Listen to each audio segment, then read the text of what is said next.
नमस्कार, जय हिंद। आज के नए एपिसोड में हम छाबार पोर्ट के बारे में डिस्कस करेंगे और रिसेंटली आए कुछ खबरों पे हमारी आज की चर्चा रहेंगी और आशा करता हूँ आपको ये प्रेजेंटेशन अच्छा लगेगा। अगर आपको मेरे ऐसे वीडियोस अच्छे लगते हैं तो प्लीज़ चैनल को सब्सक्राइब करें, लाइक करें। तो चलिए आज के प्रेजेंटेशन में हम सीधा डाइव डाउन करते हैं। तो अगर हम शुरू करें कि क्यों हम ये इस टॉपिक पे डिस्कस कर रहे हैं, तो 2 खबरें, बड़ी खबरें आई थी रिसेंट टाइम्स में पिछले ही महीने कि पहला तो जो भारत है, भारत ने अपने सारे स्टेक्स जो है, जितनी भी पेंडिंग फीस थी और जितने भी फाइनेंशियल लायबिलिटीज़ थी, उनको पूरी तरह से उसकी भरपाई कर दी है to the authorities in Iran.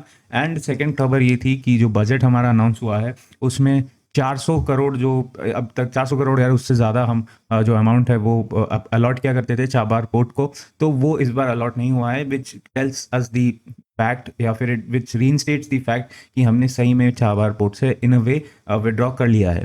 तो इस वीडियो में हम विड्रॉल के मायने समझेंगे, क्यों ये विड्रॉल हुआ है और ये कैसे हमारे ओवरऑल जियोपॉलिटिकल स्टैंडिंग को इम्पैक्ट करता है। आई अंडरस्टैंड कि जो पूरा सोशल मीडिया पे माहौल है उसमें हमको विश्व गुरु दिखाया जा रहा है, बट ऐसा नहीं है कि एज ए कंट्री हमने हर चीज़ सही की है या फिर ऑलवेज सही करते आए हैं। देयर हैव बीन ऑफसेट्स जहाँ पे हम थोड़ा सा इधर से उधर हुए हैं। पॉसिबली हो सकता है ये हमारा कोई ज़्यादा बड़ा पॉलिटिकल गेम हो, मैं बहुत बड़ा जियो पॉलिटिकल पंडित नहीं हूँ, बट इन एनी केस अगर हम जो फैक्ट्स अवेलेबल है उनको अगर देखें, जो भी पब्लिक डोमेन में अवेलेबल है, we will get a fair share of idea that we are not doing the right thing in this case. तो चलिए आज के वीडियो में शुरुआत करते हैं। तो पहले तो हम यही समझते हैं कि the geography of this entire thing. First, इसी मैप में अगर हम देखें तो आपका ये वाला जो पोर्शन है, आपका इंडियन ओशन, अरेबियन सी, जिसमें बे ऑफ बंगाल, अरेबियन सी आता है, इंडियन ओशन रीजन, आपका मिडिल ईस्ट रीजन आता है, ये हमारे लिए बहुत ही क्रिटिकल जोन है in for the reason being कि पहला हमारे सिक्योरिटी के पर्सपेक्टिव से दोनों चाइना और पाकिस्तान दोनों की नेवीज़ यहाँ पे घूमती रहती है, इनका यहाँ पे प्रेजेंस बढ़ रहा है, स्पेशली चाइनीज़ नेवी का। और दूसरा ये बात है कि वर्ल्ड का ऑलमोस्ट 1/3 ऑफ द ट्रेड या फिर उससे भी ज़्यादा वो इसी शिपिंग लेन्स, इसी रीजन के शिपिंग लेन से होके निकलता है। तो इसमें अगर हमारी धाक जो है वो कम हो जाए तो ये हमारे लिए प्रॉब्लम हो सकता है। और जो धाक है, जो हमारा पॉस्चर है, जो एक डोमिनेंट पॉस्चर है, वो सिर्फ हमारे इंटरनल प्रेजेंस से, डोमेस्टिक प्रेजेंस से नहीं होगा। हमें as an growing country who is aspiring to be a super power, ये भी ध्यान देखना पड़ेगा कि हमें हमारा प्रेजेंस एक एक्सपेडिशनरी सेंस में भी बढ़ाना पड़ेगा, फॉर रीजन बीइंग कि एक प्रोजेक्शन ऑफ पावर की कैपेबिलिटी हमारे पास रहनी चाहिए। हो सकता है कि वो मिलिटरली ना हो सकता है it will may be in form of our trade and commerce terms, but कुछ ना कुछ एक मेजर प्रेजेंस हमारे कंट्री से बाहर होना बहुत ज़रूरी है और छाबार उसका एक बहुत इंपॉर्टेंट पार्ट था। और छाबार जो था वो नीडलेस टू से हमारे और थोड़े से फ्रेनिमी टाइप के कंट्री ईरान के कोस्ट पे था। एंड ये हमारे प्योर राइवल पाकिस्तान के ग्वादर के बहुत ही पास में था। ऑलमोस्ट 174 किलोमीटर्स का डिफरेंस है दोनों में, और Gwadar being the part of CPEC. अब हम आगे बढ़े, अगर हम मोटा मोटी बात करें कि 3 बड़े इम्पैक्ट्स क्या होंगे हमारे लिए अगर हम यहाँ से विड्रॉ करते हैं। तो अगर हम विड्रॉ करते हैं, पहला, पाकिस्तान, दी वेस्टर्न फ्लैंक जो है हमारा पाकिस्तान के केस में, ये एक तरीके से एम्पावर कर देगा ग्वादर पोर्ट को, कि भाई यही मेन पोर्ट हो जाएगा उस रीजन में, और Gwadar will be the only key to enter into central Asia. Whereas अगर छाबार ऑपरेशनल रहता है, it can be at least our major gateway to central Asia, in terms of कि हमें पाकिस्तान पे डिपेंडेंट नहीं रहना पड़ता है टू एक्सेस सेंट्रल एशिया। उसके एग्जांपल मैं इस वीडियो में आगे चल के दूंगा। इकोनॉमिक आर्टरीज, सो INSTC वाला जो कॉरिडोर है आपका, international north south transport corridor, तो ये वाला प्रोजेक्ट इंडिया का बहुत ही एम्बिशियस प्रोजेक्ट था पूरे सेंट्रल एशिया और यूरोप के मार्केट को ट्रैक करने के लिए। तो ये भी हमारे हाथ से निकलने के चांसेस है। उसके बाद जो आपका मैरीटाइम एनसर्कलमेंट है, वो चाइना द्वारा जो नेकलेस ऑफ पर्ल्स बनाया जा रहा है, तो वो हमारे लिए एक उस केस में हार हो जाएगी, इन द सेंस कि हमारा जो नेकलेस ऑफ डायमंड था, हम जिस पे काम कर रहे थे, to counter the necklace of pearls, उसमें एक धक्का पहुंच सकता है। सो अगर हम और आगे देखें, तो अगर ये जो पूरा मामला है, कब ये चीज़ें हुई, तो क्रोनोलॉजी में समझे तो हम बहुत पहले से कुछ ना कुछ अमाउंट इस पोर्ट को हमारे बजट में सैंक्शन करते थे। फिर बार बार हमने टू एंड फ्रो किया बिकॉज ऑफ US 2018-19 के अराउंड भी ईरान से हमने तेल लेना बंद कर दिया था बिकॉज ऑफ US प्रेशर। इस बार भी फिर से वही हुआ है, बिकॉज ऑफ US प्रेशर हमने हमारे बहुत इंपॉर्टेंट पोर्ट प्रोजेक्ट को, इंटरनेशनल पोर्ट प्रोजेक्ट को ऑलमोस्ट डिफंड कर देना ही सही वर्ड होगा। तो अगर हम थोड़ा और डिटेल में समझे पाकिस्तान वाले एंगल को, तो पहले हमें अफगानिस्तान तक पहुंचने के लिए मे बी एक flight over the Pakistani air space लेना पड़ता था। बट ठीक है, वो कभी कभी हो सकता है हमारे लिए इन गुड सेंस भी हो economically, but not an ideal situation if things are not too good. In that case Chabahar हमारे लिए एक अच्छा बाईपास रूट था जिसमें पाकिस्तान की ज़रूरत नहीं पड़ती थी। We can access Afghanistan and the other Central Asian countries via this Chabahar port. तो जो कि हमने किया भी था, हमने 20,000 टन करीबन वीट भेजा था टू अफगानिस्तान।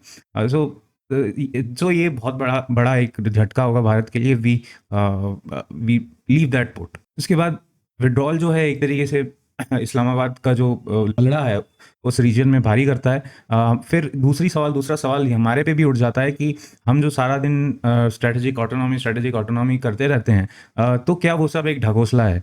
क्योंकि इस केस में जो है बार बार कोई एक पावरफुल कंट्री आके हमको प्रेशराइज करता है और हम उसके प्रेशर में जो है पीछे हट जाते हैं हमारे बहुत क्रिटिकल नीड से, और फिर उसकी वजह से हमको लॉन्ग टर्म इश्यूज झेलने पड़ते हैं।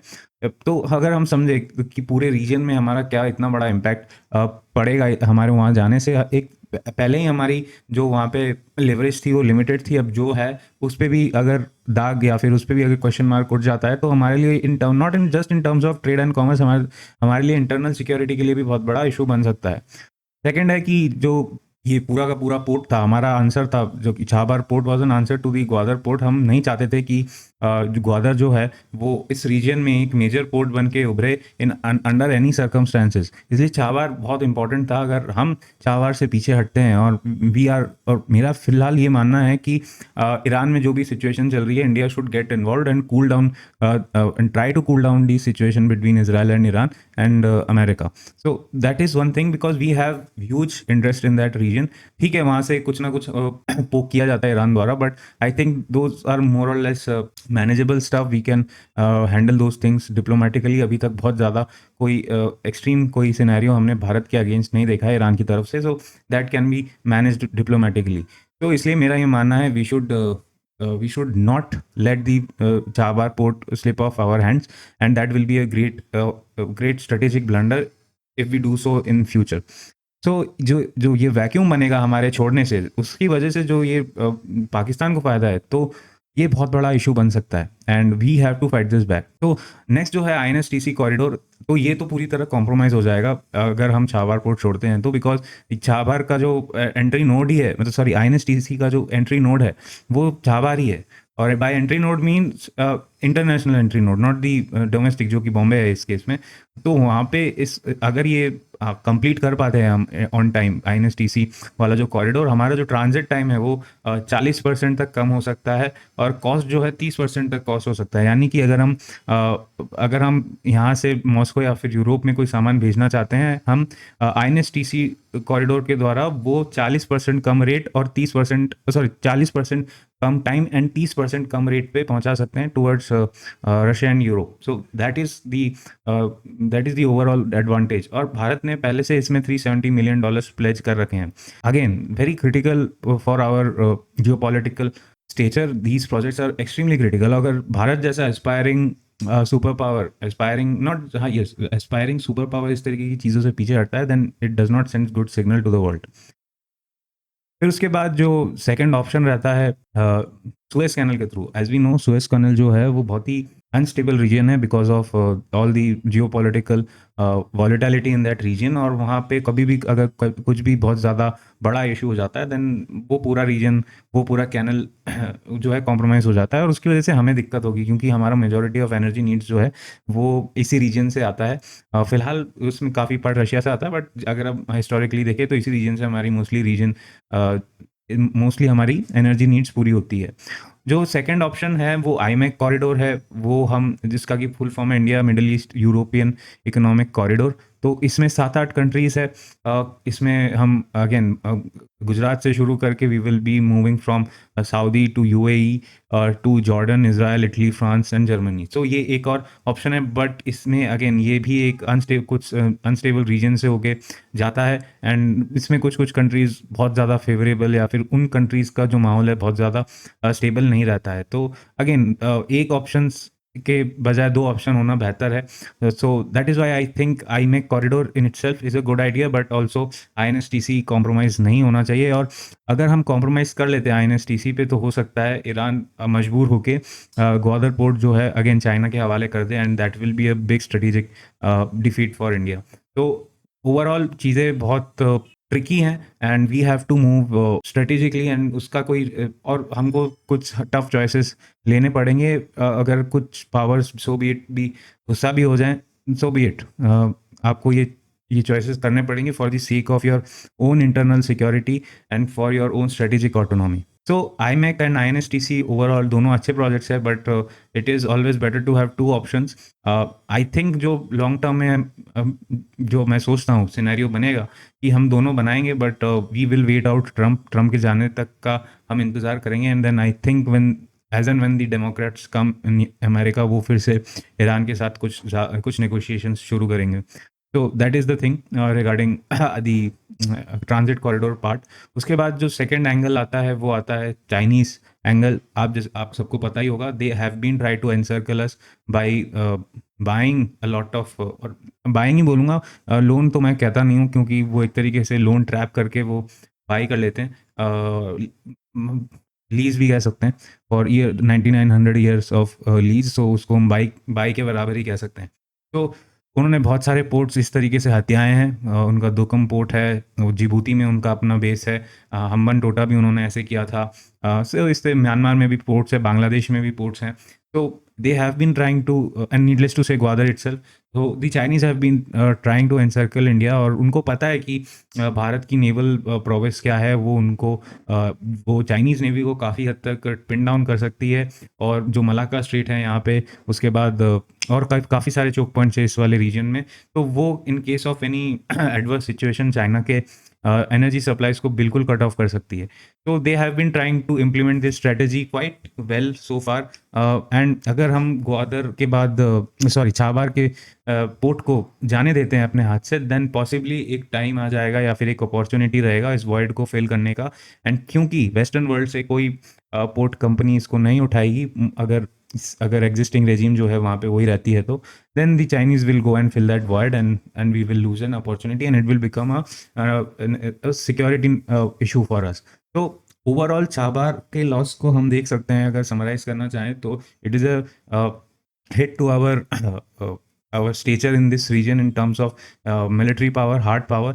Second, it is a hit to our overall strategic autonomy. It is a hit to our overall external security situation, and in extension it becomes an internal security issue as well. यानी कि जो हमारा overall standing है इस region में in terms of as a regional power, तो उसको एक हिट पहुंचता है। हमें ओवरऑल ट्रेड के मामले में एक हिट पहुंचती है अगर हम चाबार से विड्रॉ करते हैं तो। और उसके बाद अगर चाइना उस पोर्ट को टेक ओवर कर लेता है, वो हमारे लिए एक एक्सटर्नल सिक्योरिटी चैलेंज बन जाएगा। और अगर उस रीजन में जब हम अपना जो भी थोड़ा बहुत हमारा एग्जिस्टेंस है, हमारा जो प्रेजेंस है, उसको हम छोड़ देते हैं, तो उस रीजन में क्या चल रहा है, कैसे चल रहा है, उसकी इंटेलिजेंस अब जब हमको नहीं मिलेगी, then it will become a internal security issue as well.